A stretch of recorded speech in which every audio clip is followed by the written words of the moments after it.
Saya hampir mati malam itu dan pelakunya ada di meja makan yang sama memanggil saya ibu.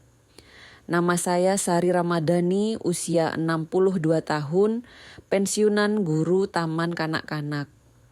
Sudah 5 tahun saya tinggal sendiri di rumah tua peninggalan almarhum suami di Ciparai, Kabupaten Bandung. Anak saya hanya satu, Fahmi, yang berusia 35 tahun, bekerja sebagai pegawai kantor pajak di Cimahi. 3 tahun lalu Fahmi menikah dengan Raras Ayu Ningtyas perempuan, berusia 32 tahun, asal Temanggung. Sejak pertama bertemu Raras, terlihat lembut dan penuh tata krama. Selalu menunduk sopan saat bersalaman, selalu memanggil saya Bunda dengan nada hormat. Kerudungnya rapi tutur, katanya halus dan cara berjalannya anggun. Semua orang bilang, Fahmi beruntung dapat istri seperti dia. Malam itu, malam ulang tahun, saya yang ke-62, mereka menjemput saya untuk makan malam di restoran Italia halal di Dago Atas. Katanya Raras yang merekomendasikan tempat itu. Bunda pasti suka tempatnya, kata Fahmi sambil membuka pintu mobil untuk saya. Raras sudah riset makanan yang cocok untuk orang seusia Bunda. Raras duduk di kursi penumpang depan, mengenakan kerudung satin krem yang berkilau terkena lampu jalan. Lewat kaca spion saya melihat senyumnya formal tapi tidak hangat. Tapi saya tidak bisa menyalahkannya juga. Mungkin dia memang pemalu. Sepanjang perjalanan Raras banyak bicara soal makanan sehat untuk lansia, pentingnya pemeriksaan kesehatan rutin. Dan bahkan sempat berkata, Bunda tuh masih aktif banget ya di rumah. Tapi kadang saya takut jangan sampai kecapean.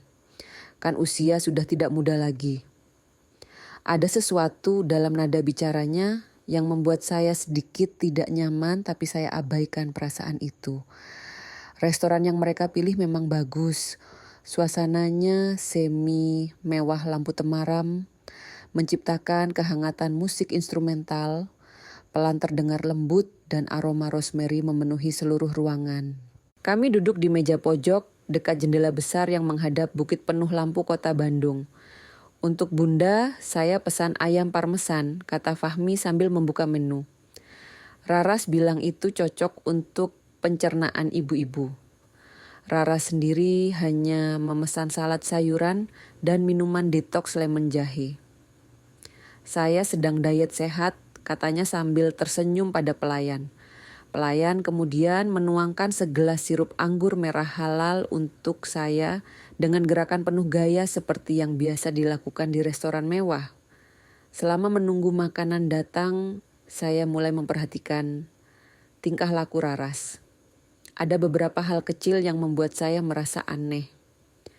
Pertama, dia beberapa kali melirik gelas saya dengan pandangan yang sulit saya artikan.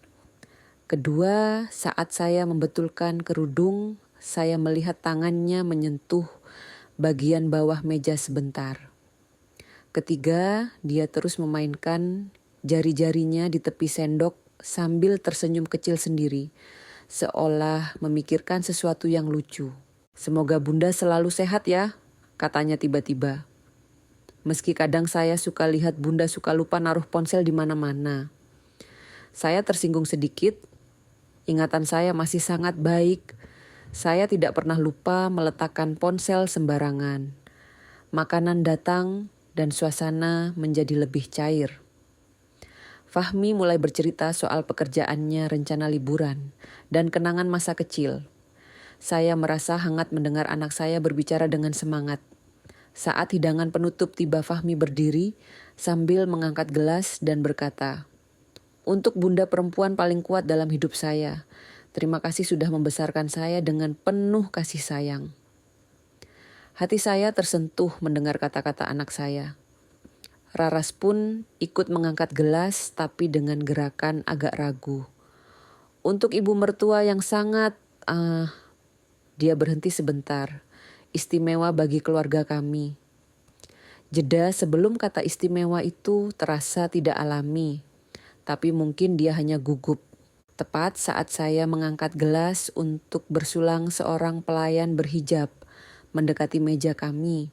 Namanya Indri, sesuai dengan nama yang tertulis di pin dadanya. Dia membawa tisu dan seperti hendak membersihkan sesuatu di meja. "Permisi Bu, sepertinya ada yang jatuh," katanya sambil membungkuk. Tapi tangannya menyelipkan secari kertas kecil ke sisi piring saya, seolah-olah sedang mengambil sesuatu yang terjatuh. Jantung saya berdebar. "Ada apa ini?" Dengan pura-pura mengambil tisu, saya membuka kertas itu di bawah meja. Tangan saya bergetar saat membaca tulisan. Tangan yang tergesa-gesa. "Jangan minum itu, nyawa ibu dalam bahaya. Percayalah pada saya." Dunia seakan berhenti berputar. Tangan saya basah oleh keringat dingin. Jantung saya berpacu tidak karuan. Mata saya melirik gelas di hadapan saya, kemudian beralih ke wajah Raras yang sedang tersenyum ramah. Dalam hitungan detik, pikiran saya berputar cepat. Apakah ini lelucon? Apakah pelayan ini gila? Tapi mengapa dia berani mengambil risiko kehilangan pekerjaan hanya untuk bercanda? Saat Fahmi menoleh memanggil pelayan lain karena sendok Raras terjatuh ke lantai, saya mengambil keputusan yang mungkin akan mengubah hidup saya selamanya. Dengan gerakan secepat kilat tapi berusaha tetap terlihat tenang, saya menukar gelas saya dengan gelas Raras. Sirup anggur merah dalam gelas kami terlihat identik, jadi tidak ada yang menyadari perpindahan itu. "Ayo kita bersulang," kata Fahmi yang sudah kembali ke tempat duduk. Kami mengangkat gelas. Saya memaksakan senyum meski jantung masih berdebar keras. "Selamat ulang tahun, Bunda," ucap Raras sambil menatap mata saya dengan tatapan yang aneh, seolah dia sedang menunggu sesuatu terjadi. Kami minum, saya hanya menyentuh bibir pada gelas, tidak benar-benar meneguk. Raras minum habis isi gelasnya. 5 menit berlalu. Percakapan berlanjut normal. Saya mulai berpikir, mungkin pelayan tadi memang hanya iseng atau salah orang. Tapi kemudian Raras mulai batuk. Awalnya hanya batuk ringan. Lalu batuknya semakin keras, wajahnya mulai pucat. "Raras, kamu kenapa?" tanya Fahmi khawatir. Aku merasa Raras memegang tenggorokannya. Suaranya serak, susah bernapas. Tiba-tiba dia tersedak hebat. Matanya melebar, tangannya mencengkeram meja dan wajahnya berubah pucat seperti mayat. Kemudian dia jatuh ke lantai restoran, tubuhnya kejang-kejang tidak terkendali. Restoran langsung gempar. Pengunjung berteriak, ada yang berlari keluar, ada yang mengambil ponsel untuk memanggil ambulans. Saya hanya bisa berdiri mematung, menatap Raras yang tergeletak di lantai dengan mata terbuka lebar masih berkedut. Dalam hati saya berteriak itu, seharusnya saya yang terbaring di sana. Semua orang menyangka Raras korban, tapi hanya saya yang tahu sebenarnya saya yang seharusnya mati. Restoran berubah menjadi medan perang. Pengunjung lain berdiri dari tempat duduk mereka. Ada yang menjerit ketakutan, ada yang merekam dengan ponsel. Manajer restoran berlari ke sana kemari sambil berteriak memanggil petugas keamanan. Fahmi langsung berlutut di samping Raras yang masih kejang di lantai. Tolong istri saya keracunan," teriaknya panik sambil mencoba menopang kepala Raras. Saya berjalan perlahan di belakang mereka saat para medis tiba. Tangan saya masih memegang erat kertas peringatan dari pelayan bernama Indri. Di dalam ambulans yang melaju kencang menuju rumah sakit, saya duduk di pojok sambil menatap Raras yang terbaring lemah di brankar. Tubuh Raras menggigil hebat meski sudah diselimuti. Wajahnya pucat seperti lilin, bibirnya membiru, dan napasnya tersengal-sengal. Para medis terus memeriksa tekanan darah dan nadi sambil berbisik pada rekannya. "Kemungkinan besar keracunan akut," kata salah satu para medis pada Fahmi. Tanda-tandanya sangat jelas. Fahmi memegang tangan istri sambil menangis. Raras, bertahanlah. Kita hampir sampai rumah sakit. Saya ingin menceritakan tentang kertas peringatan itu, tapi belum yakin Fahmi siap mendengar kebenaran yang mungkin akan menghancurkan hatinya. Di unit gawat darurat Rumah Sakit Umum Daerah Raras, langsung dibawa masuk oleh tim medis. Fahmi dan saya menunggu di ruang tunggu yang dingin dengan bau obat menyengat. Lampu neon putih terang membuat mata perih. Saya duduk di kursi plastik biru sambil menatap lantai keramik putih yang mengkilap. Fahmi mondar-mandir sambil sesekali menghentikan perawat yang lewat untuk bertanya kabar istrinya. Bu, kenapa bisa seperti ini? Padahal tadi kita makan makanan yang sama, kata Fahmi sambil duduk di samping saya. Nak, ada hal yang perlu ibu ceritakan. Saya mulai berbicara pelan. Tapi mungkin kamu belum siap mendengarnya. Sebelum Fahmi sempat merespons, dokter jaga keluar dari ruang perawatan intensif. Wajahnya serius, jas putihnya ternoda keringat. Keluarga pasien Raras Ayuning Tias, tanyanya. Iya dok, saya suaminya, jawab Fahmi cepat. Dokter menatap kami berdua sebelum berkata, istri bapak mengalami keracunan deoksin sejenis obat jantung dosis tinggi yang sangat berbahaya. Ini bukan reaksi makanan biasa. Seseorang sengaja memberikan racun itu padanya. Dunia seperti runtuh di kepala Fahmi. Maksud dokter apa? Siapa yang mau meracuni istri saya? Itu yang harus diselidiki polisi, kata dokter sambil menatap saya. Bu, apakah ibu juga minum dari gelas yang sama dengan pasien? Saya menarik napas dalam. Dokter saya yang seharusnya minum dari gelas itu.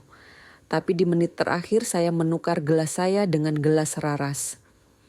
Fahmi menatap saya dengan mata terbelalak. Apa maksud ibu? Kenapa ibu tukar gelas?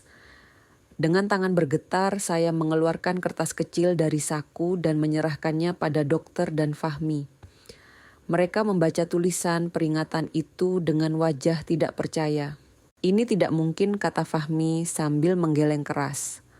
Raras tidak mungkin berbuat begitu. Dia sangat sayang sama ibu. Dia selalu perhatian, selalu menanyakan kesehatan ibu.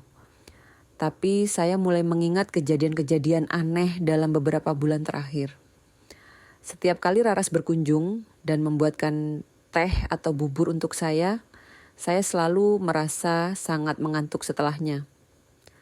Pernah suatu sore saya tidak bisa mengingat dengan jelas apa yang terjadi selama beberapa jam, tapi saya menyalahkan faktor usia. Yang paling mengganggu Raras pernah menyarankan Fahmi agar mulai menyiapkan dokumen warisan supaya tidak merepotkan di masa depan, katanya waktu itu dengan senyum manis. Dok, saya minta diperiksa darah saya juga, kata saya pada dokter. Kenapa Bu? Saya curiga sudah lama diracuni secara perlahan. Dokter mengangguk dan memerintahkan perawat untuk mengambil sampel darah saya. 1 jam kemudian hasil laboratorium keluar. Wajah dokter berubah serius saat membaca hasil tes. Busari dalam darah ibu juga ditemukan jejak deoksin. Kadarnya kecil tapi konsisten, artinya ibu sudah lama mengonsumsi racun ini dalam dosis kecil. Fahmi hampir pingsan mendengar penjelasan dokter. Jadi selama ini Raras, racun diberikan secara bertahap sedikit demi sedikit mungkin selama berbulan-bulan. Tujuannya agar korban tampak sakit secara alami dan akhirnya meninggal tanpa dicurigai. Lanjut dokter, polisi tiba 10 menit kemudian. 2 orang polisi berseragam dan 1 detektif berpakaian sipil mulai mengajukan pertanyaan detail tentang kejadian di restoran. Saya menyerahkan kertas peringatan dari pelayan bernama Indri. Kami perlu bicara dengan pelayan ini, kata detektif sambil mencatat nama Indri. Dia bisa jadi saksi kunci. Saat polisi menghubungi restoran mereka mendapat informasi bahwa Indri masih bertugas malam itu. 20 menit kemudian Indri datang ke rumah sakit diantar manajer restoran yang wajahnya pucat ketakutan. Indri adalah gadis berusia sekitar 23 tahun dengan wajah bulat dan mata yang jernih. Dia mengenakan kerudung biru muda dan berjalan dengan langkah hati-hati. Sebelumnya saya minta maaf sudah berani menyelipkan kertas itu, Bu, kata Indri sambil membungkuk pada saya. Tapi saya tidak bisa membiarkan kejadian yang sama terulang lagi. Kejadian yang sama? Tanya detektif. Indri menarik napas dalam sebelum menjawab. Perempuan yang ibu sebut Raras itu, dia pernah membunuh nenek saya dengan cara yang persis sama. Ruang tunggu mendadak sunyi. Hanya terdengar suara mesin pendingin udara yang berdenging pelan. Nama lengkap saya Indri Puspaningrum. Saya mahasiswa keperawatan, semester 7 bekerja paruh waktu di restoran. Untuk biaya kuliah, lanjut Indri. Nenek saya bernama Bu Kinasih, berusia 79 tahun. Dia tinggal sendiri di Lembang setelah kakek meninggal. Indri mengeluarkan ponsel dan menunjukkan foto lama. Ini foto nenek saya bersama perawat yang dulu merawatnya. Namanya Suster Ayu. Saya menatap foto itu dan hampir tidak percaya. Wajah Suster Ayu di foto itu adalah wajah Raras yang sama persis hanya dengan gaya rambut yang berbeda. 2 tahun lalu nenek mulai sering lupa dan bingung. Setelah Suster Ayu datang merawat, lanjut Indri dengan suara bergetar. Keluarga mengira nenek mengalami demensia karena usia. Tapi sebelum meninggal, nenek sempat bilang pada saya bahwa dia merasa ada yang aneh dengan vitamin dan jamu yang diberikan Suster Ayu. Kenapa kamu tidak melapor ke polisi waktu itu? Tanya detektif. Saya masih kuliah di Jakarta dan jarang pulang. Waktu nenek meninggal, semua orang bilang itu wajar karena usianya sudah tua. Tidak ada yang mencurigai apa-apa. Jawab Indri sambil menahan tangis. Lalu kenapa kamu mengenali Raras? 2 bulan lalu saya melihat dia di mal bersama pria yang sekarang saya tahu adalah Pak Fahmi. Saya langsung mengenalinya meski dia sudah berhijab dan berubah gaya. Sejak itu saya diam-diam mengikuti mereka, takut dia akan mencari korban baru. Fahmi yang sejak tadi mendengarkan dalam diam tiba-tiba berteriak. Ini semua tidak masuk akal Raras istri saya. Dia tidak mungkin pembunuh, tapi detektif sudah mulai mencatat semua informasi dan meminta Indri memberikan keterangan resmi di kantor polisi esok hari. Saat kami semua masih berdiskusi, perawat keluar dari ruang perawatan intensif. Pasien sudah sadar dan kondisinya mulai stabil, tapi dia terus memanggil-manggil nama seseorang. Siapa? Tanya Fahmi cepat. Dia terus menyebut nama Ibu Sari dan berkata ada yang salah dengan rencananya. Saya bukan korban pertamanya, tapi mungkin akan jadi yang terakhir kalau saya bertindak cepat. Mendengar laporan perawat tentang igawan Raras bulu kuduk, saya meremang. Rencana apa yang dimaksud Raras? Dan kenapa dia menyebut nama saya? Saya ingin bicara dengannya, kata saya pada detektif. Bu Sari sebaiknya tidak. Kondisi tersangka masih tidak stabil. Jawab detektif sambil menggeleng. Justru karena itu saya harus bicara dengannya sekarang. Sebelum dia sadar sepenuhnya dan mulai menyusun kebohongan baru. Detektif menimbang-nimbang sebentar lalu mengangguk. Baiklah, tapi saya akan ikut masuk dan merekam percakapannya. Kami masuk ke ruang perawatan intensif.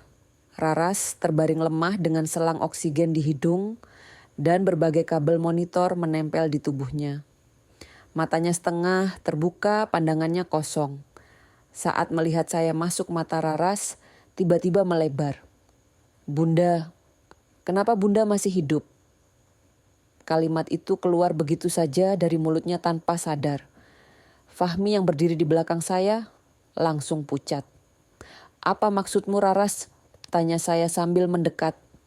Seharusnya Seharusnya Bunda yang Raras berhenti bicara saat menyadari ada detektif di ruangan itu. Seharusnya saya yang apa rasa Raras menutup mata dan pura-pura tidak sadar. Tapi saya tahu dia mendengar setiap kata yang kami ucapkan. Keesokan harinya Indri datang ke kantor polisi untuk memberikan keterangan lengkap. Saya dan Fahmi ikut hadir sebagai saksi. Indri membawa tas ransel berisi dokumen-dokumen yang sudah dia kumpulkan selama 2 bulan terakhir. Saya akan ceritakan semua yang saya tahu tentang pola kejahatan perempuan itu, kata Indri sambil mengeluarkan map tebal dari tasnya. Indri mulai memaparkan dengan detail yang mencengangkan. Dia menjelaskan bahwa neneknya Bu Kinasih adalah janda berusia 79 tahun yang tinggal mandiri di sebuah rumah sederhana di Lembang. Nenek Indri memiliki kebun kecil dan masih bisa mengurus diri sendiri dengan baik. Suatu hari ada perempuan yang mengaku perawat profesional mendatangi rumah nenek. Dia bilang namanya Suster Ayu dan ditugaskan puskesmas untuk mengecek kesehatan lansia di daerah itu, cerita Indri sambil membuka-buka dokumen. Awalnya keluarga senang karena ada yang peduli dengan kesehatan nenek. Suster Ayu datang 2 kali seminggu membawa vitamin, jamu tradisional, dan obat-obatan yang katanya bagus untuk tulang dan jantung. Indri menunjukkan foto-foto yang dia ambil diam-diam saat berkunjung ke rumah nenek. Di salah satu foto terlihat Raras sedang menuangkan sesuatu ke dalam gelas berisi air putih. Dalam waktu sebulan nenek mulai sering bingung. Dia lupa meletakkan barang, lupa sudah makan atau belum, dan sering bicara sendiri. Keluarga mengira itu tanda-tanda pikun biasa. Tapi ada yang aneh, lanjut Indri sambil mengeluarkan buku catatan kecil berwarna biru. Ini buku harian nenek. Dia masih rajin menulis sampai minggu terakhir hidupnya. Detektif membuka buku itu dan membaca beberapa halaman. Wajahnya berubah serius. Apa isi catatannya? Tanya saya penasaran. Nenek menulis bahwa Suster Ayu sering bilang, nenek sudah makan padahal nenek ingat betul belum makan. Suster Ayu juga sering bilang, nenek sudah minum obat padahal nenek yakin belum. Yang paling mencurigakan, nenek menulis bahwa setiap kali minum jamu dari Suster Ayu, dia merasa sangat pusing dan mengantuk. Fahmi yang sejak tadi, dia mulai bersuara. Tapi mungkin saja nenek benar-benar mulai pikun. Baca ini Pak, kata Indri sambil menunjuk salah satu halaman.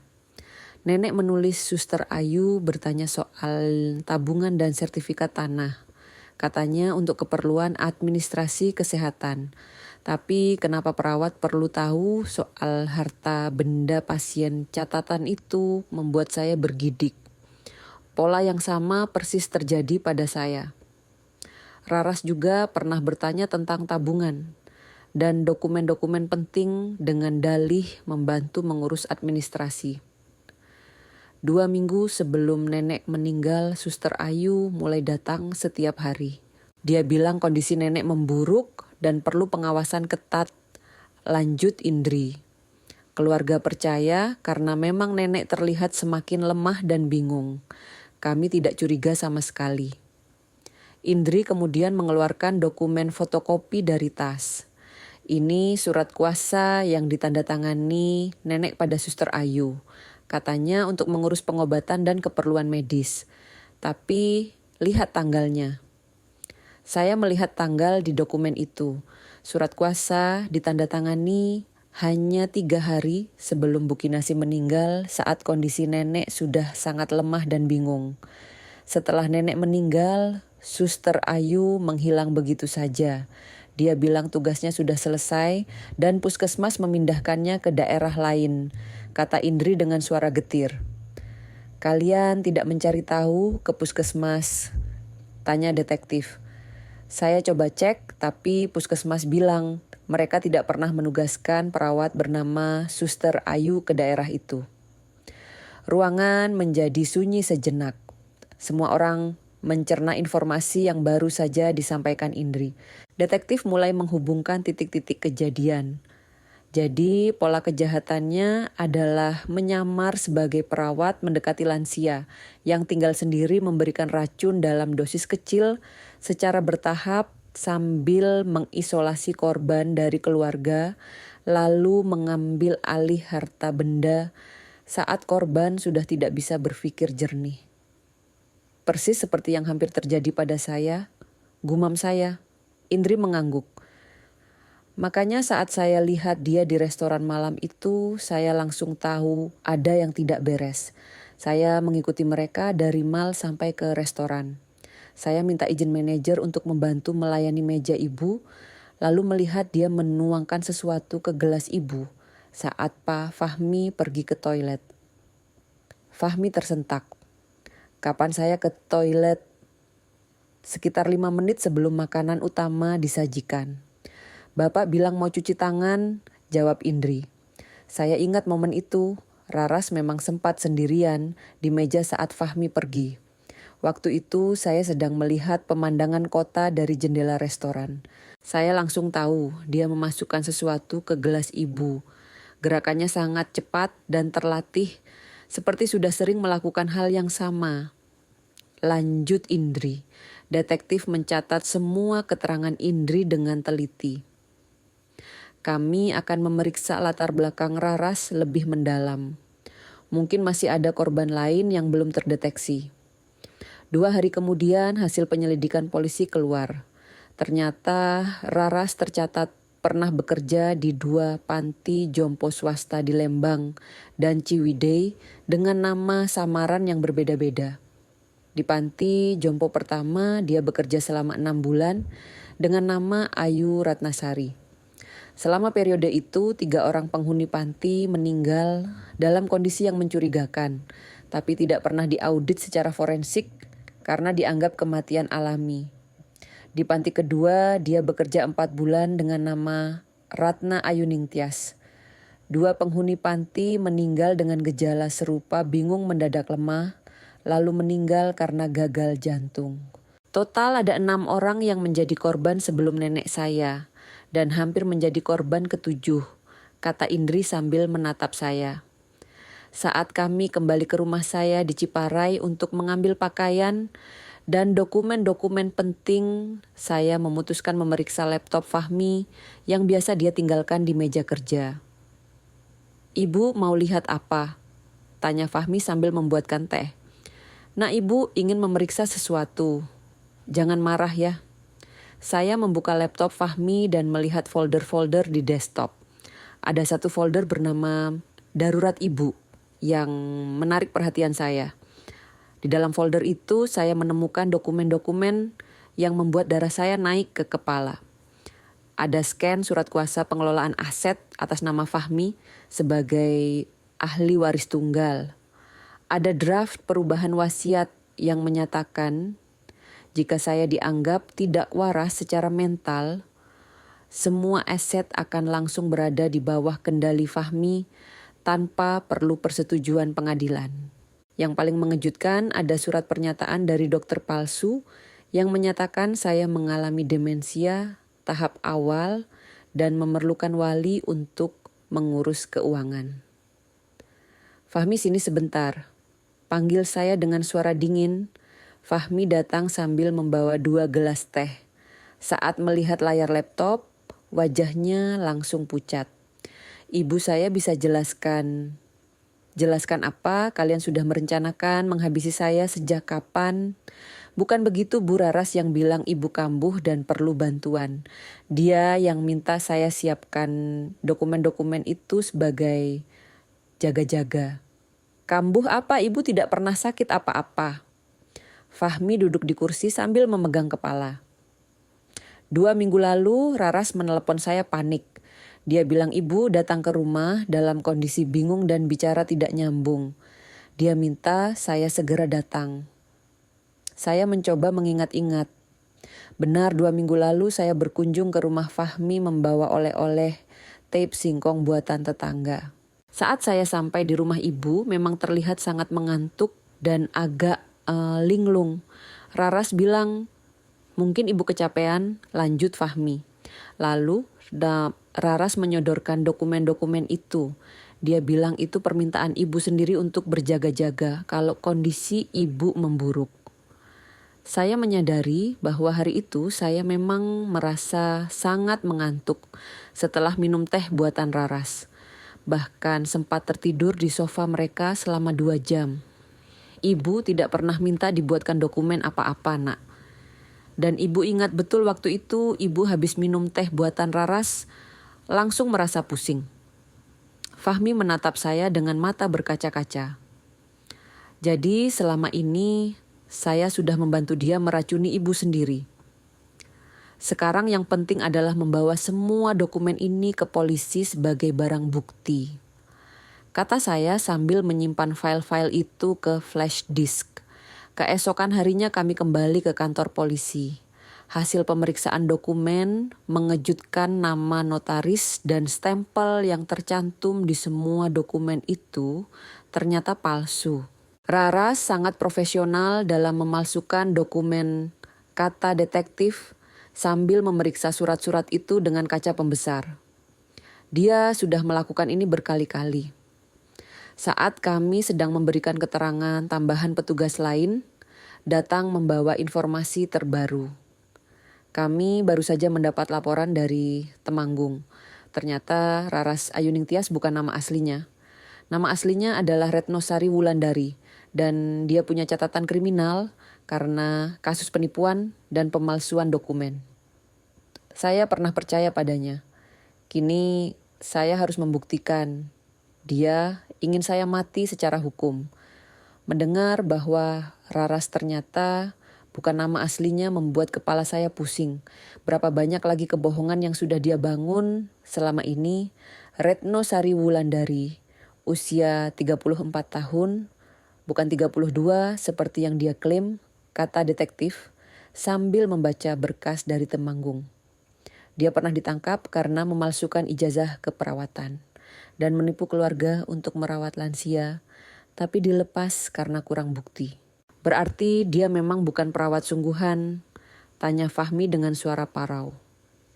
Tidak sama sekali, dia drop out dari sekolah menengah atas, tidak pernah kuliah apalagi sekolah keperawatan. Semua sertifikat dan ijazah yang dia tunjukkan selama ini palsu. Saya merasa mual membayangkan betapa licinnya perempuan itu.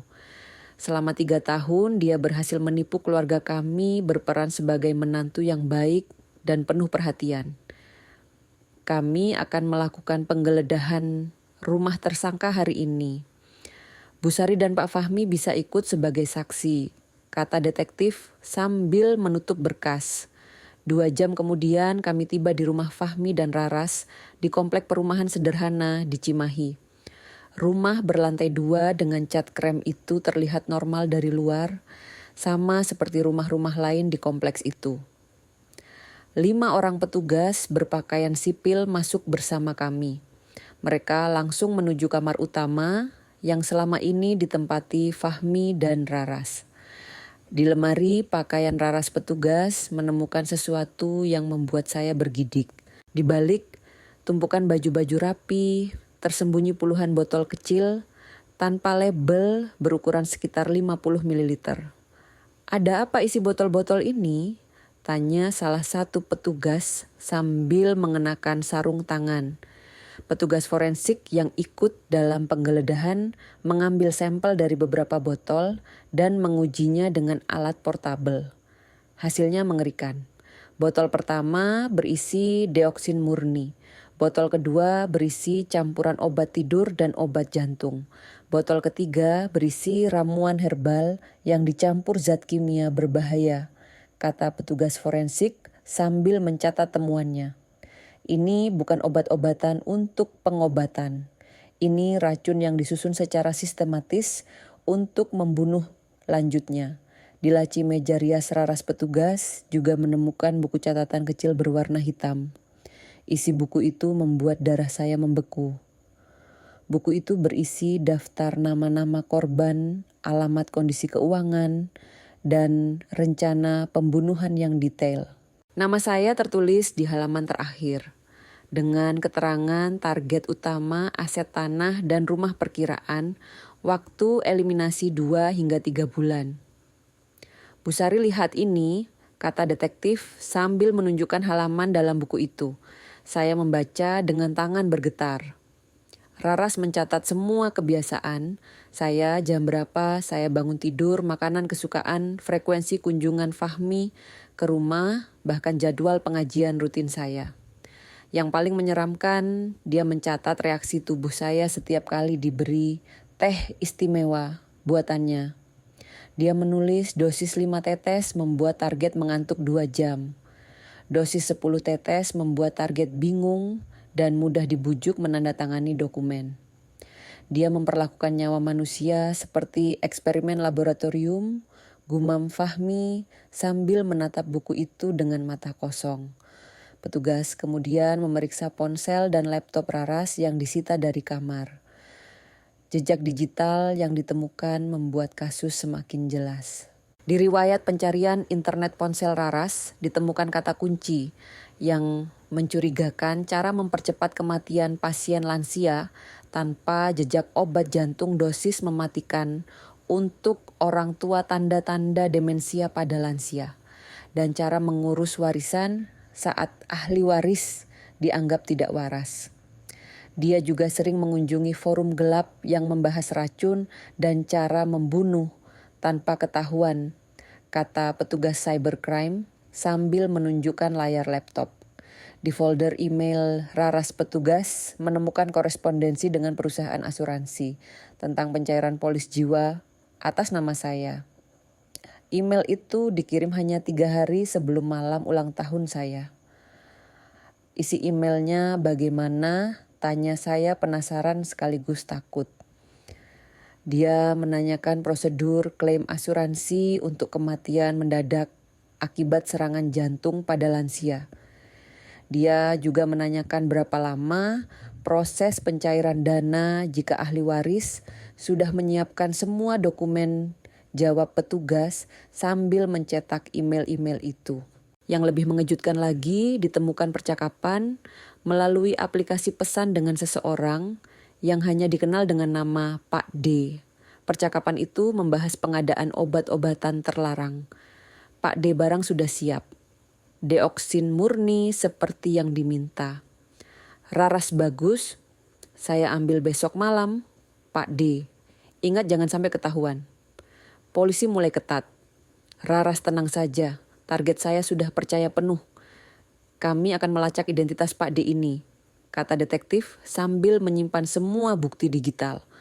2 hari kemudian, Raras yang sudah cukup pulih dibawa ke kantor polisi untuk interogasi resmi. Saya dan Fahmi diizinkan menyaksikan proses interogasi dari ruangan sebelah, melalui kaca satu arah. Raras duduk di kursi logam dengan tangan di borgol. Dia mengenakan baju tahanan berwarna oranye dan rambut yang biasanya rapi kini terlihat kusut. Tapi yang paling mengejutkan adalah perubahan ekspresi wajahnya. Senyum manis dan tatapan lembut yang selama ini dia tunjukkan sudah hilang total. Kini wajahnya dingin, mata tajam, dan bibirnya tersungging sinis. Nama lengkap Anda? Tanya penyidik. Raras Ayuning Tias, jawabnya dengan nada datar.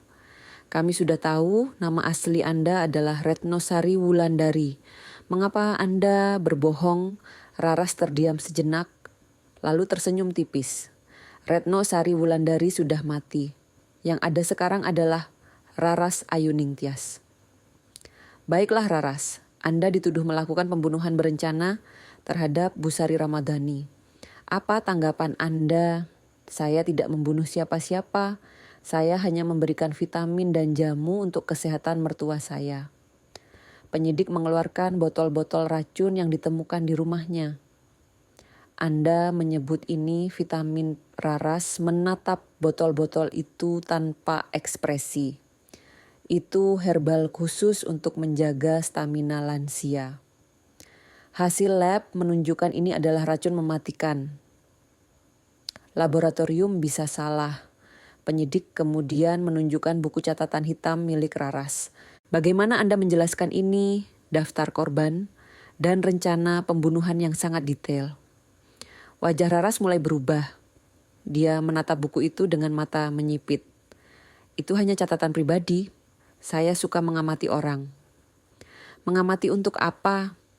Untuk memahami kebutuhan mereka. Saya kan perawat, jadi harus paham kondisi pasien. Anda bukan perawat. Ijazah keperawatan Anda palsu. Raras terdiam lama. Penyidik terus menekan dengan menunjukkan bukti-bukti lain email tentang asuransi percakapan dengan pemasok obat ilegal dan dokumen palsu yang dia buat. Bu Kinasih, Anda kenal nama itu? Tanya penyidik tiba-tiba. Saat mendengar nama Nenek Indri, wajah Raras berubah pucat. Tangannya yang diborgol mulai bergetar. Saya tidak kenal siapa itu. Bu Kinasih dari Lembang. Anda merawatnya dengan nama Suster Ayu. Dia meninggal setelah Anda racuni dengan cara yang sama seperti yang Anda lakukan pada Bu Sari. Saya tidak pernah ke Lembang. Penyidik mengeluarkan foto-foto yang diserahkan Indri.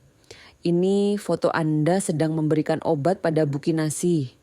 Wajah Anda sangat jelas terlihat. Raras menatap foto itu dengan mata melebar. Untuk pertama kali sejak interogasi dimulai pertahanan, mentalnya mulai runtuh. Bu Kinasih sudah tua dan sakit-sakitan. Saya hanya mempercepat apa yang sudah pasti terjadi, katanya dengan suara pelan. Jadi Anda mengakui telah membunuh Bu Kinasih. Raras tersadar dia baru saja mengaku. Dia langsung menutup mulut dan menggeleng keras.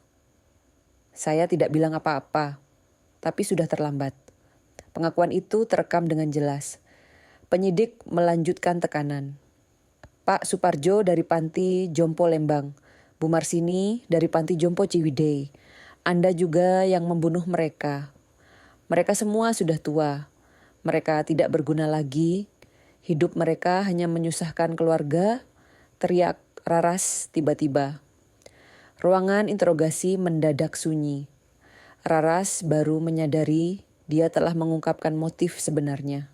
Jadi menurut Anda orang tua yang sudah tidak produktif pantas dibunuh? Tanya penyidik dengan nada tenang. Raras menatap penyidik dengan mata penuh kebencian. Mereka menghabiskan uang keluarga untuk obat-obatan mahal. Mereka merepotkan anak-anak yang masih produktif. Bukankah lebih baik kalau mereka pergi dengan tenang? Saya yang mendengar dari ruang sebelah merasa mual.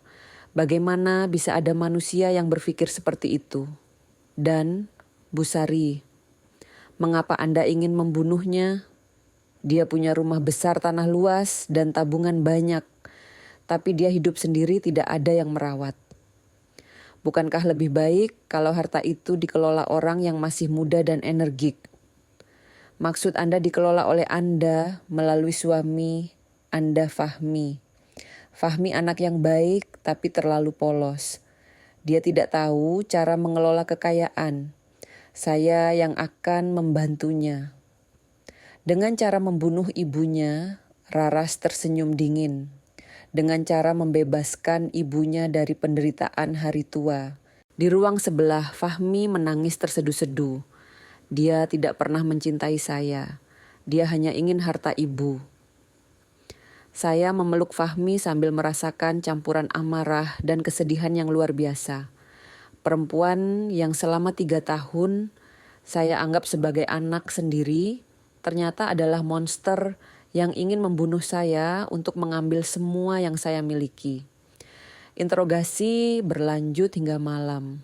Satu persatu Raras terpaksa mengakui semua kejahatannya saat bukti-bukti tak terbantahkan dipaparkan di hadapannya. Saya tidak menyesal, Konto katanya di akhir interogasi. Saya sudah membebaskan mereka dari penderitaan. Itu perbuatan mulia. Kata-kata terakhir itu membuat saya yakin bahwa Raras adalah psikopat sejati yang tidak memiliki sedikit pun rasa bersalah atas perbuatan kejinya. Ia nyaris menghapus hidup saya dan membuat semua orang percaya itu takdir alam.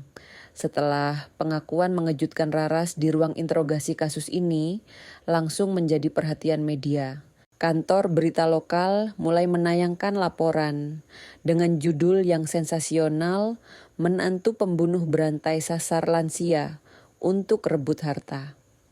Raras resmi ditahan di sel khusus tahanan perempuan Rumah Sakit Kepolisian Daerah Bandung karena kondisi kesehatannya yang masih memerlukan pengawasan medis. Dia ditempatkan di ruang isolasi dengan penjagaan ketat 24 jam. Saya dan Fahmi harus menghadapi kenyataan pahit bahwa kehidupan normal kami sudah hancur. Tetangga-tetangga mulai memandang kami dengan tatapan kasihan, bercampur rasa ingin tahu. Media terus mencari kesempatan untuk mewawancarai kami. "Bu, bagaimana perasaan ibu setelah tahu menantu sendiri ingin membunuh ibu?" tanya seorang wartawan yang berhasil menyelinap masuk ke halaman rumah saya. Saya tidak menjawab dan langsung masuk ke dalam rumah. Fahmi yang melihat kejadian itu langsung mengusir wartawan tersebut. "Ibu, mungkin kita harus pindah sementara," kata Fahmi sambil menutup gorden rumah. "Tidak, Nang. Ini rumah kita. Kita tidak akan lari." Meski begitu, tekanan mental yang saya alami sangat berat. Setiap malam saya terbangun karena mimpi buruk tentang Raras yang mencoba meracuni saya dengan berbagai cara. Kadang saya bermimpi dia berhasil membunuh saya dan Fahmi menjadi kaya raya dari warisan yang dia tinggalkan. Fahmi kondisinya lebih parah lagi. Dia mengalami depresi berat karena merasa telah mengkhianati ibunya sendiri dengan membantu Raras menyiapkan dokumen-dokumen palsu. Dia berhenti makan dengan normal dan sering tiba-tiba menangis tanpa sebab. Ibu saya merasa bersalah. "Saya hampir menyerahkan hidup ibu pada pembunuh," kata Fahmi suatu malam sambil menangis. "Nak, kamu juga korban. Raras memanipulasi kamu. Jangan menyalahkan diri sendiri," jawab saya sambil mengusap punggung anak saya. "Tapi saya yang menandatangani dokumen-dokumen itu. Saya yang mempercayai setiap kata-katanya." Saya mencoba menguatkan Fahmi dengan mengajaknya salat berjamaah dan mengaji bersama setiap malam. Meski hancur, saya berusaha tetap kuat karena tahu anak saya membutuhkan saya lebih dari sebelumnya. 2 minggu setelah penangkapan, keluarga Raras dari Temanggung datang ke Bandung. Mereka menyewa pengacara mahal untuk membela Raras dengan dalih gangguan jiwa. "Klien saya mengalami gangguan kepribadian akibat trauma masa kecil," kata pengacara Raras dalam konferensi pers yang disiarkan televisi lokal. "Dia bukan pembunuh berdarah dingin. Dia korban dari sistem yang tidak peduli terhadap kesehatan mental." Saya mematikan televisi dengan perasaan jijik. Sampai sekarang pun Raras dan pendukungnya masih mencoba memanipulasi keadaan. Keesokan harinya saya terkejut menerima surat dari penjara. Surat itu dikirim atas nama Raras dan ditujukan langsung untuk saya. Dengan tangan bergetar saya membuka surat itu. Isinya membuat darah saya mendidih. "Untuk Ibu Sari yang terhormat. Saya menulis surat ini bukan untuk meminta maaf, karena saya tidak merasa bersalah.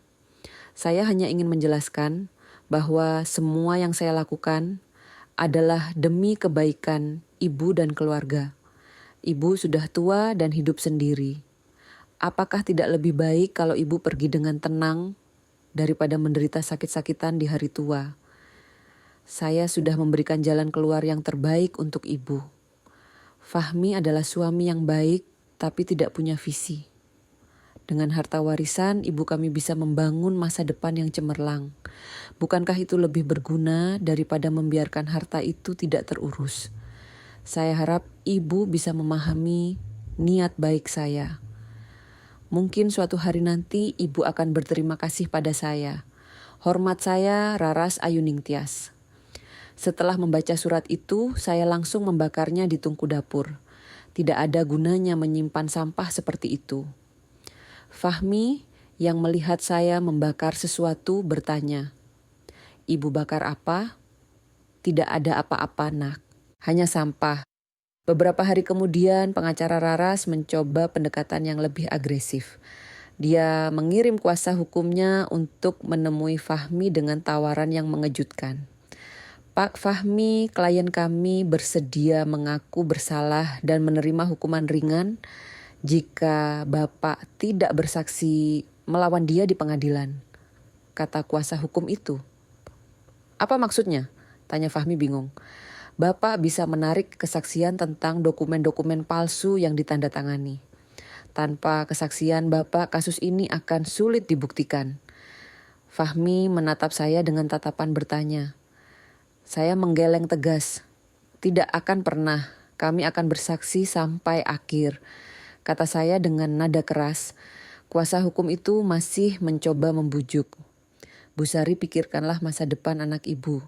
Kalau istri dia masuk penjara lama, bagaimana kehidupan Pak Fahmi ke depannya? Kehidupan Fahmi akan lebih baik tanpa pembunuh di sampingnya. Saat kuasa hukum itu pergi, Fahmi bertanya, Bu, apa keputusan kita sudah benar? Nak, kalau kita tidak berjuang untuk keadilan, siapa lagi yang akan melindungi korban-korban lain?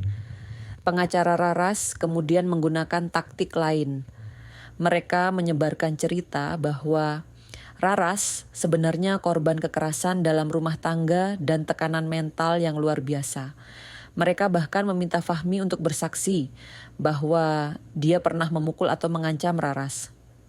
Saya tidak pernah menyakiti Raras sedikit pun, kata Fahmi pada polisi yang menanyakan hal itu. Justru sebaliknya, saya yang selalu menuruti semua kemauannya. Menjelang sidang pertama, tekanan terhadap keluarga kami semakin berat. Keluarga besar Raras dari Temanggung bahkan datang ke rumah untuk meminta kami mencabut laporan. Bu Sari Raras itu anak yang baik. Mungkin dia hanya terpengaruh pergaulan yang salah, kata ibu kandung Raras sambil menangis. Tolong kasihanlah, dia masih muda, masih bisa berubah. Saya menatap perempuan tua itu dengan perasaan kasihan. Dia pasti menderita mengetahui anaknya menjadi pembunuh. Tapi saya tidak bisa mengubah keputusan. Bu, saya sangat memahami perasaan ibu sebagai seorang ibu. Tapi Raras sudah membunuh banyak orang. Kalau dia tidak dihukum, akan ada korban lain, jawab saya dengan nada lembut tapi tegas. Bukankah lebih baik dia menjalani rehabilitasi daripada di penjara? Raras bukan orang sakit jiwa. Dia pembunuh berencana yang sangat pintar. Dia tahu persis apa yang dia lakukan. Keluarga Raras akhirnya pergi dengan perasaan kecewa. Saya memahami mereka, tapi keadilan harus ditegakkan. Pada malam sebelum sidang pertama, saya tidak bisa tidur. Saya bangun untuk sholat tahajud dan berdoa panjang, meminta kekuatan menghadapi proses pengadilan yang pasti akan berat. Saat sedang berdoa, saya mendengar suara ketukan di pintu. Fahmi membuka pintu dan ternyata Indri datang membawa sekotak kue. Bu Sari, saya datang untuk memberikan dukungan moral sebelum sidang besok, kata Indri sambil menyalami saya. Terima kasih, Nak. Kehadiran kamu sangat berarti bagi ibu. Bu, saya sudah memutuskan akan menjadi saksi utama dalam kasus ini. Saya akan ceritakan semua yang saya tahu tentang kematian nenek saya. Kami bertiga duduk di ruang tamu sambil membicarakan strategi untuk sidang esok hari. Indri menceritakan bahwa dia sudah mengumpulkan lebih banyak bukti tentang kejahatan Raras. Saya menemukan 2 korban lain yang belum dilaporkan. Pak Karjo dari Subang dan Bu Sutinah dari Sukabumi.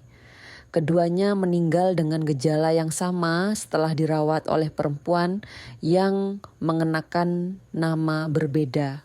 Tapi wajahnya sama dengan Raras, kata Indri. Bagaimana kamu bisa menemukan mereka? Saya mencari di media sosial dan forum-forum online. Ternyata banyak keluarga yang punya cerita serupa tapi tidak pernah melapor karena mengira itu kematian alami. Mendengar cerita Indri, saya semakin yakin.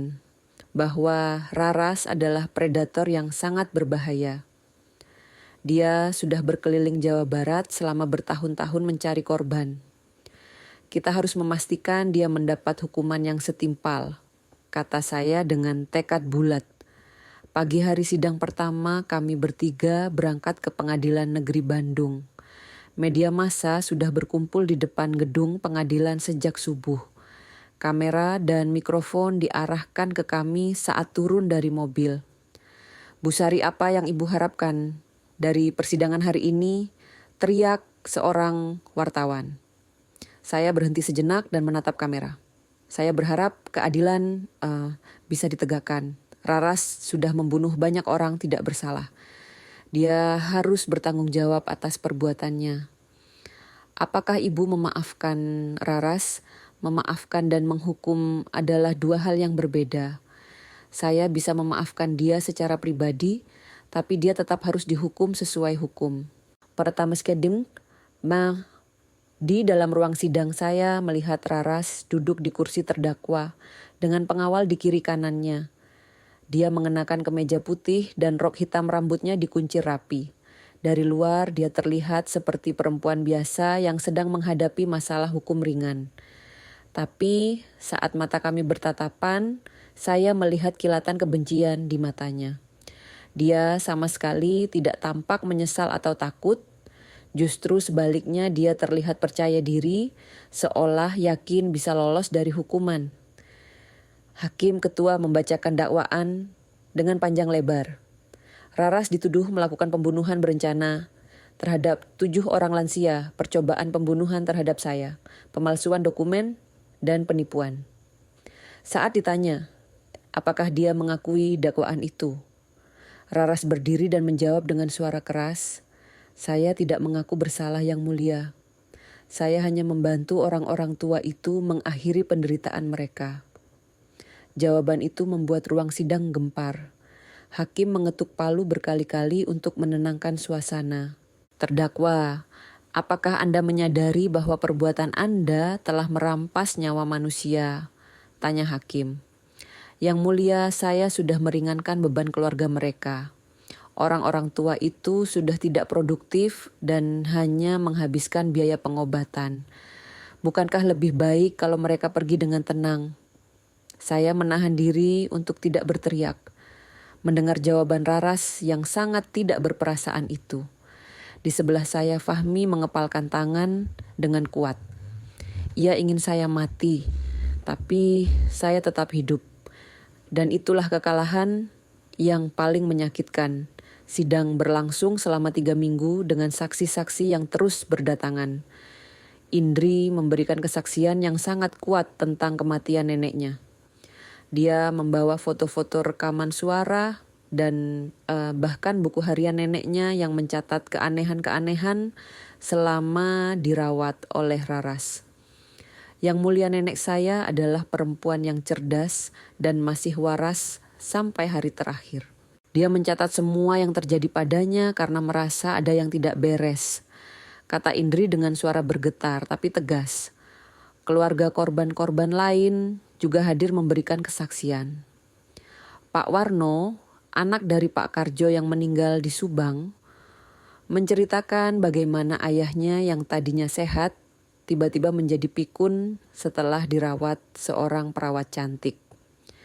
Bapak saya dulu masih bisa naik sepeda dan ke sawah sendiri.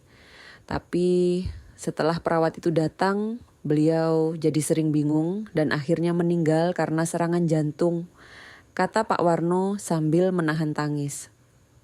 Bu Endang Putri Bu Sutina dari Sukabumi juga menceritakan hal serupa. Ibu saya meninggal dengan gejala yang sama. Waktu itu kami tidak curiga karena mengira wajar di usia tua. Semakin banyak kesaksian, semakin jelas pola kejahatan yang dilakukan Raras. Dia memang pembunuh berantai yang sangat sistematis dan terlatih. Jaksa penuntut umum memaparkan semua bukti dengan detail. Botol-botol racun, buku catatan rencana pembunuhan, jejak digital, dokumen palsu, dan kesaksian puluhan orang membuat kasus semakin solid. Yang mulia terdakwa telah merencanakan dan melaksanakan pembunuhan terhadap minimal 7 orang lansia tidak bersalah. Dia melakukan ini dengan sangat sistematis untuk merebut harta benda korban, kata jaksa dengan nada tegas. Terdakwa tidak menunjukkan penyesalan sedikit pun. Justru sebaliknya dia merasa telah berbuat kebaikan. Ini menunjukkan betapa berbahayanya terdakwa bagi masyarakat. Pengacara Raras tetap mencoba membelanya dengan dalih gangguan jiwa. Mereka menghadirkan psikolog yang menyatakan Raras mengalami gangguan kepribadian antisosial akibat trauma masa kecil. Yang mulia klien kami adalah korban dari lingkungan yang tidak mendukung perkembangan mental yang sehat, kata pengacaranya. Tapi jaksa dengan mudah membantah argumen itu. Yang mulia terdakwa mampu menyusun rencana yang sangat detail, memalsukan identitas dengan sempurna, dan memanipulasi korban-korban dengan sangat pintar. Ini bukan tindakan orang yang mengalami gangguan jiwa. Saat saya dipanggil sebagai saksi jantung, saya berdebar keras. Saya berjalan ke kursi saksi sambil merasakan tatapan Raras yang menusuk dari kursi terdakwa. Bu Sari ceritakan kepada majelis hakim bagaimana hubungan ibu dengan terdakwa selama 3 tahun terakhir, kata hakim. Saya menceritakan semua dengan detail. Bagaimana Raras selalu tampil sebagai menantu yang baik dan penuh perhatian, bagaimana dia sering membuatkan teh dan makanan yang membuat saya mengantuk, dan bagaimana dia mulai menanyakan soal harta benda dengan dalih membantu administrasi. Saya tidak pernah curiga karena dia sangat pandai menyembunyikan niat jahatnya di balik senyum manis dan sikap hormat, kata saya. Bagaimana perasaan ibu saat mengetahui terdakwa ingin membunuh ibu? Saya menatap Raras yang duduk dengan ekspresi datar. Saya merasa sangat kecewa dan sedih. Selama 3 tahun saya menganggap dia seperti anak sendiri. Saya menyayanginya dengan tulus. Tapi ternyata dia hanya melihat saya sebagai target untuk dibunuh. Apakah ibu memaafkan terdakwa? Saya diam sejenak sebelum menjawab. Sebagai muslim saya berusaha memaafkan. Tapi sebagai warga negara saya berharap dia mendapat hukuman yang setimpal agar tidak ada korban lain. Saat jaksa selesai mengajukan pertanyaan, pengacara Raras mencoba memojokkan saya. Bu Sari, apakah ibu yakin bahwa klien kami benar-benar berniat membunuh ibu? Mungkin saja itu hanya kesalahpahaman. Pak, saya hampir mati karena racun yang dia masukkan ke gelas saya. Bagaimana itu bisa disebut kesalahpahaman? Tapi klien kami juga minum dari gelas yang sama dan hampir meninggal. Karena dia salah mengira gelas mana yang sudah diracuni. Dia korban kesalahannya sendiri. Pengacara itu masih mencoba, tapi saya menjawab semua pertanyaannya dengan tenang dan tegas. Kebenaran selalu lebih kuat daripada kebohongan. Saat Fahmi dipanggil sebagai saksi, dia menceritakan bagaimana Raras memanipulasi dia untuk menandatangani dokumen-dokumen palsu. Yang mulia istri saya sangat pandai bermain emosi. Dia membuat saya percaya bahwa ibu saya mengalami demensia dan membutuhkan bantuan administrasi, kata Fahmi dengan suara bergetar. Saya tidak pernah curiga karena dia selalu berperilaku sebagai istri yang sempurna. Dalam sidang kesaksian, hal yang paling mengejutkan adalah saat Raras diberikan kesempatan untuk membela diri. Alih-alih menunjukkan penyesalan dia, justru semakin menampilkan sifat aslinya yang dingin dan kejam. Yang mulia saya tidak merasa bersalah, kata Raras dengan suara datar. Orang-orang tua itu memang sudah waktunya mati. Saya hanya mempercepat proses alami. Mereka menghabiskan uang keluarga untuk pengobatan yang tidak berguna. Mereka menyusahkan anak-anak yang masih produktif. Bukankah lebih baik kalau mereka pergi dengan tenang, ruang sidang mendadak sunyi? Bahkan pengacaranya sendiri terlihat terkejut mendengar pernyataan kliennya. Terdakwa, apakah Anda menyadari bahwa pernyataan Anda sangat tidak berperi kemanusiaan? Tanya hakim dengan nada keras. Yang mulia, saya hanya menyampaikan kenyataan. Di negara maju, eutanasia sudah legal. Saya hanya melakukan hal yang sama. Tapi Anda melakukannya tanpa persetujuan korban dan dengan tujuan mengambil harta mereka. Harta itu lebih berguna di tangan orang yang masih muda dan energik daripada dibiarkan menganggur di tangan orang tua yang sudah tidak produktif. Semakin lama Raras bicara semakin jelas terlihat betapa kejam dan tidak berperasaannya perempuan itu. Dia sama sekali tidak memandang nyawa manusia sebagai sesuatu yang berharga. Setelah semua saksi memberikan kesaksian dan semua bukti dipaparkan, majelis hakim mundur untuk bermusyawarah. Proses musyawarah berlangsung selama 2 hari. Pada hari putusan ruang sidang penuh sesak.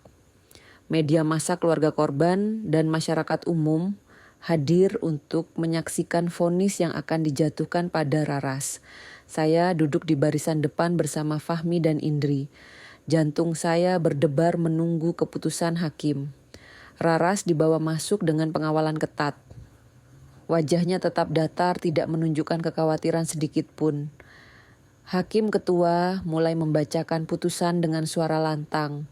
Setelah melihat fakta-fakta persidangan, mendengar kesaksian para saksi, dan mempertimbangkan semua bukti yang ada, majelis hakim memutuskan bahwa terdakwa Retno Sari Wulandari alias Raras Ayuning Tias terbukti secara sah dan meyakinkan bersalah melakukan tindak pidana pembunuhan berencana dan percobaan pembunuhan. Ruang sidang mulai ramai. Hakim mengetuk palu untuk menenangkan suasana. Terdakwa telah merencanakan dan melaksanakan pembunuhan terhadap 7 orang lansia, tidak bersalah, serta melakukan percobaan pembunuhan terhadap saksi Busari Ramadhani. Perbuatan terdakwa sangat kejam, tidak berperi kemanusiaan, dan menimbulkan kerugian yang sangat besar bagi keluarga korban. Terdakwa juga tidak menunjukkan penyesalan sedikit pun, bahkan hingga persidangan selesai. Oleh karena itu, majelis hakim menjatuhkan hukuman penjara seumur hidup tanpa kemungkinan pembebasan bersyarat. Ruang sidang langsung gempar. Keluarga korban menangis lega, sementara keluarga Raras terlihat terpukul. Saya merasakan perasaan lega yang luar biasa. Akhirnya keadilan ditegakkan. Raras yang mendengar vonis itu tidak menunjukkan reaksi apa-apa. Dia tetap duduk dengan wajah datar seolah putusan itu tidak berpengaruh padanya. Saat diberi kesempatan untuk menyampaikan pernyataan terakhir, Raras berdiri dan berkata, "Yang mulia, saya tidak menyesal dengan apa yang saya lakukan. Saya yakin suatu hari masyarakat akan mengerti bahwa saya telah berbuat kebaikan." Kata-kata terakhir itu membuat semua orang di ruang sidang bergidik. Raras benar-benar monster yang tidak memiliki rasa kemanusiaan. Setelah sidang selesai, saya, Fahmi, dan Indri keluar dari gedung pengadilan dengan perasaan lega, tapi juga kelelahan emosional. Proses persidangan yang panjang telah menguras tenaga dan pikiran kami. "Bu, akhirnya selesai juga," kata Fahmi sambil memeluk saya. "Iya nak, sekarang kita bisa mulai hidup normal lagi."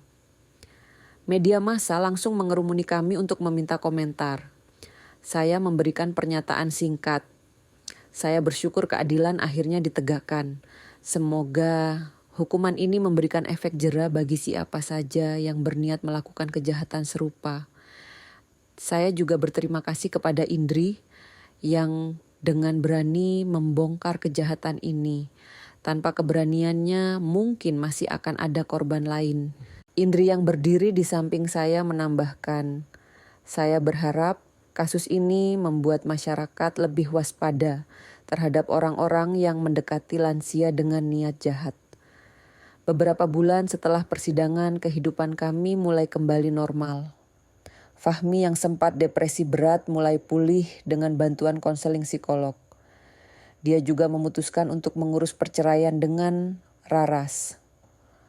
Bu, saya tidak bisa melanjutkan pernikahan dengan pembunuh, kata Fahmi saat mengurus dokumen perceraian.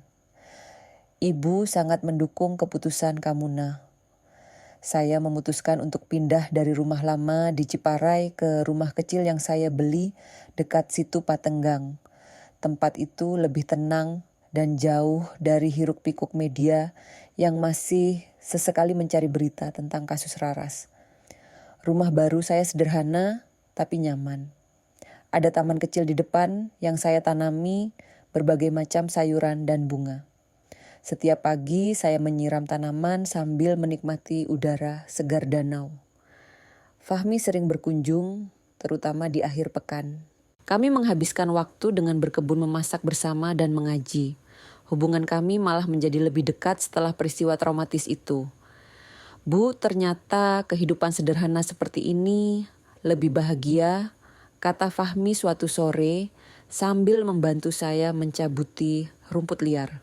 Iya nak, kebahagiaan tidak selalu soal harta benda. Indri juga sering berkunjung. Dia sudah lulus sebagai perawat geriatrik dan bekerja di rumah sakit khusus lansia. Dia bertekad melindungi para lansia dari predator seperti Raras. Bu Sari, saya ingin mendirikan yayasan untuk melindungi lansia dari tindak kejahatan, kata Indri suatu hari. Ide yang bagus, nak. Ibu akan membantu semampunya. Saya mulai terlibat aktif dalam komunitas lansia di daerah Ciwidey. Saya sering memberikan ceramah tentang cara mengenali manipulasi dan kekerasan tersembunyi dalam keluarga. Para ibu dan bapak, kita harus waspada dengan orang-orang yang tiba-tiba sangat perhatian, tapi mulai menanyakan soal harta benda, kata saya dalam salah satu acara pengajian. Jangan mudah percaya dengan orang yang menawarkan bantuan pengobatan atau administrasi gratis. Beberapa kali saya menerima telepon dari keluarga yang mengalami hal serupa. Mereka meminta nasihat tentang cara melaporkan dugaan penyalahgunaan terhadap orang tua mereka. Bu nenek saya mulai sering bingung sejak ada perawat yang merawat. Apa yang harus saya lakukan? Tanya seorang cucu dari Garut. Langsung bawa nenek ke dokter untuk diperiksa darahnya. Kalau memang ada racun, segera lapor ke polisi, jawab saya. Dari penjara Raras masih sesekali mengirim surat. Tapi isinya tidak pernah berupa permintaan maaf. Justru sebaliknya dia masih menyalahkan semua orang dan merasa dirinya benar. Surat terakhir yang saya terima isinya Bu Sari. Saya harap ibu sadar bahwa ibu telah menghancurkan masa depan saya.